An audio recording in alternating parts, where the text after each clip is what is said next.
وہ کہنے لگا کہ دنیا کی تمنا بھی تو اللہ تعالیٰ نے حل کرنی ہے۔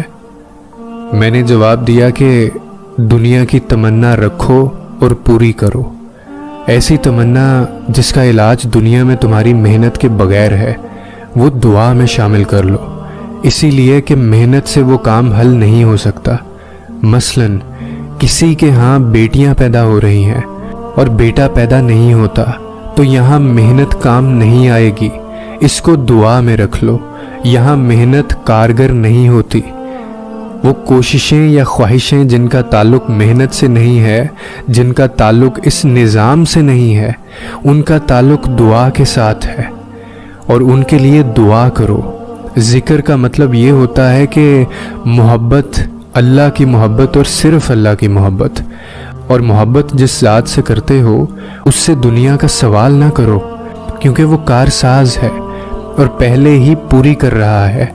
جس نے تمہارے مانگنے سے پہلے بینائی دی، تمہارے دیکھنے کے لیے روشن کائنات بنائی، جس نے بچے کے پیدا ہونے سے پہلے ماں کے پاس دودھ کا انتظام کر دیا، جو تمہارا نگران ہے، جو سانسوں کا رزق دیتا ہے، نور کا رزق دیتا ہے، ایمان کا رزق دیتا ہے، خیال کا رزق دیتا ہے، ماں باپ کا رزق دیتا ہے، اولاد کا رزق دیتا ہے، جس نے کھلی فضا میں تمہیں رکھا ہوا ہے، وہ تمہارے پالنے کا انتظام کر چکا ہے۔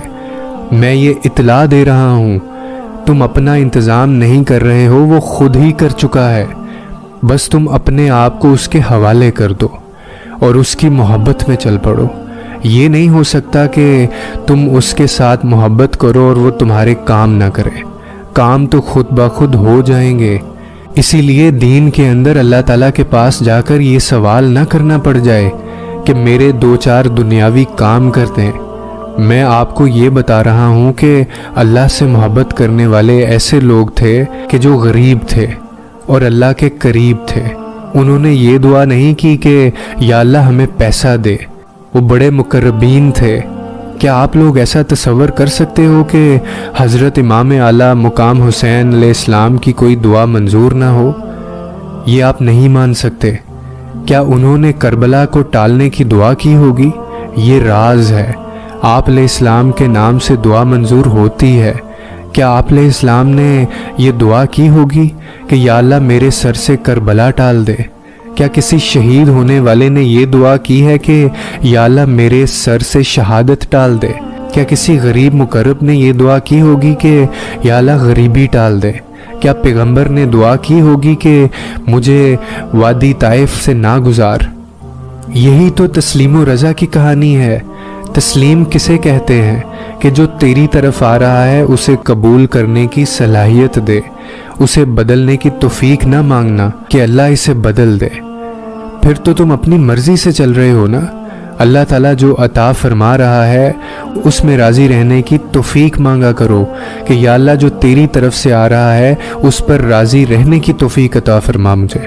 جب تم نے ایک بار یہ توفیق مانگ لی تو تمہیں ہر چیز میسر آ جائے گی۔ تمہیں بس یہ کام کرنا ہے کہ اس کو یاد رکھو، اندھیرے میں روشنی ہوتی جائے گی، اور یہی ذکر ہے۔